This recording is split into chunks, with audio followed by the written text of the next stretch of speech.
Hello everybody and welcome to the 2013 Guilford Varsity Lacrosse season. It's game 13 at the Xavier Falcons. The Falcons are 12-1 and they're ranked number 1 in the L division. The Guilford Indians are 10-2 and they're ranked 4 in the M division. This will be the biggest game to date for the Indians. Freshman goalie James Bright is 10-1 as a starter, and he makes easy work of the first attack by the Xavier Falcons here.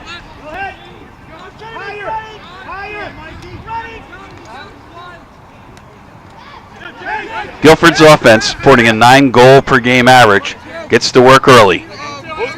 Here's Pat Saunders driving in lane, and he dumps it off. They move it around behind the net to John Lusitano. John Lusitano over to number 13, Tyler Nelson. Out to number 16, Mike Ring, who finds Kevin Carrigal open over the middle. And Kevin just pivots and fires, and we got a score on the board. It's 1-0 Guilford. Guilford's defense manages to put some pressure on early, and the Falcons are very patient. They wait and they pick their spots, but here's number 7, Freddie Trotta, putting on some of that pressure. You guys are done with workouts. Move the ball, let's get some help.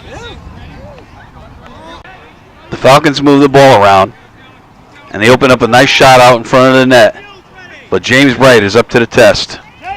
He deflects it wide, but on the inbounds, another shot is taken, and they thread the needle, and it's all knotted at 1. Mr. Bright makes another save here. He demonstrates great reflexes as that ball is headed towards the open net. It's still knotted at 1 with 3:07 left to go in the first. Coach White helps the team get its bearings. The Falcons get the possession, and they manage to get inside, but James Bright makes yet another save. They get the ball back, though. They move it over center, right back up top again, and they manage to get yet another shot off, and this time it goes in. The Xavier Falcons go up top 2-1, with just 13.5 left in the quarter. With the Xavier defense doing a great job of thwarting number 9, Andrew DePatty, they get it out to number 6, senior midfielder Michael Serra, and he decides to take matters into his own hands. Mr. Serra's goal knots the game at 2 early in the second. On this offensive series, you can see that Xavier's defense is pressing hard. Nobody can move without having a defender on them.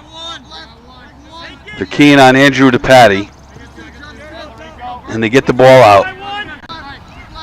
But number 32, John Lusitano, gets the ball, and he pushes it up to number 6, Michael Serra, who then shows one of the most amazing individual efforts of the season so far. How did he have balance enough left after 3 spin moves to score that goal? Michael Serra's goal puts Guilford on top 3-2 with 10:24 left in the half. That's Serra's second goal of the game. The Indians are facing one of the best face-off players in the state, so the Indians are going to have to do it somewhere else in the gameplay. The Falcons center it low, but it bobbles about, and Mr. Bright gets caught out of the net. And seconds later, just like that, it's knotted at 3 again. But witnessing James Bright play, you know he's not going to lose his head. He keeps his head in the game, and he's making a save seconds later. The Falcons think they smell blood, but James Bright isn't having it. They try to thread the needle, and James is there. Not only that, he gets the turnover by being the furthest man back. Xavier's goalie is having a good day, and Andrew DePatty here, one of Guilford's leading scorers, still being held in check. But when you're keying on DePatty like that, somebody else is going to be open. The Falcons move it down inside and get a shot off right in front of James Bright. But James's reflexes are sharp, and you sometimes wonder how he reacts so quickly. It's still knotted at 3 with 2:42 left in the half. Guilford's offense has their shares of shots on goal. And here's Andrew DePatty again. That Xavier goalie is just smoking hot today. Now Frank Ramphone tries his hand, and he's denied as well. To this point, this game has been a slugfest. The Falcons move the ball around, and it's under a minute left in the half. And they managed to get a shot off. And it's questionable as to if this player was in the crease when he shot. But the refs give him the goal, and it's 4-3 Xavier with 30 seconds left to go in the half. And that's also our halftime score.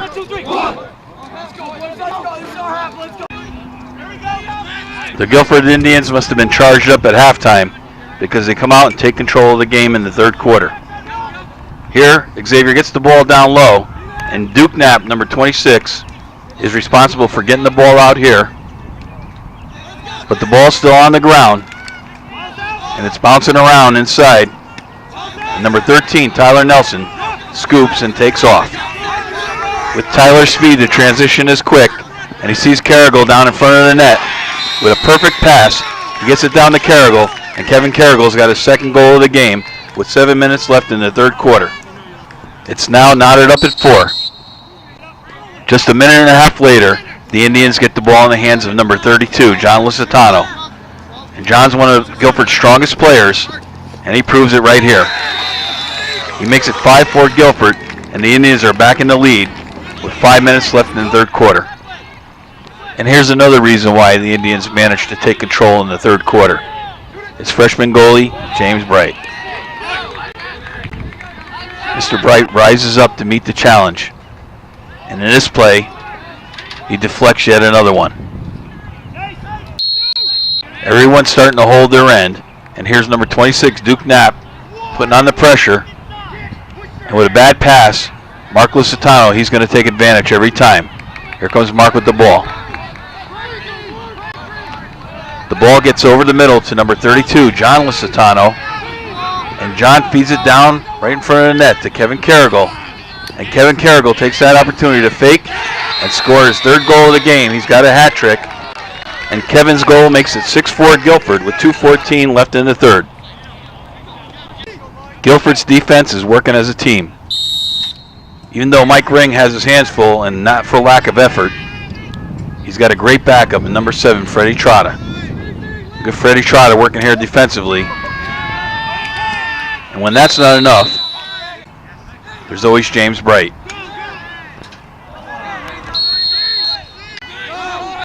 In my estimation, this defensive play leads to the turning point of the game. The Falcons are moving the ball around, and number 5, Zach Catarusa, makes a nice interception. He moves the ball upfield. Nice spin move by him here. And he gets it over to John Lusitano, and they set up the offense. Guilford's not in a hurry because they're up by 2 goals already, and it's late in the third. John gets it to Mike Ring, and Mike Ring moves around behind the net. He sees number 6, Michael Serra, open. Serra drops the ball, but instantly picks it up, spin moves, gets over the middle by himself, and he scores. That's a hat trick for Mike Serra, and that's a great individual effort on his part. Michael's goal makes it 7-4 Guilford with 15 seconds left in the third quarter. That's not to say that the turnover created by Zach Catarusa didn't lead to that score. And here's Zach again, creating yet another turnover with 9 minutes left in the game. And in the fourth quarter, James Bright also has a share of saves. And with time running down on them, the Falcons are getting a little more aggressive. The Falcons are going right to the net every time they get the ball. But James Bright makes another save here. Guilford's still up by 3 with 40 seconds left in the game, but the Falcons never say die. They move the ball around behind the net and then push it back across the crease, and they get themselves a goal. It's 7-5 Guilford, and now there's only 31 seconds left in the game. And I think every Guilford fan's heart skips a beat when the Falcons take the face-off, march right down the field, and score yet another goal to make it 7-6 with 18 seconds left in the game.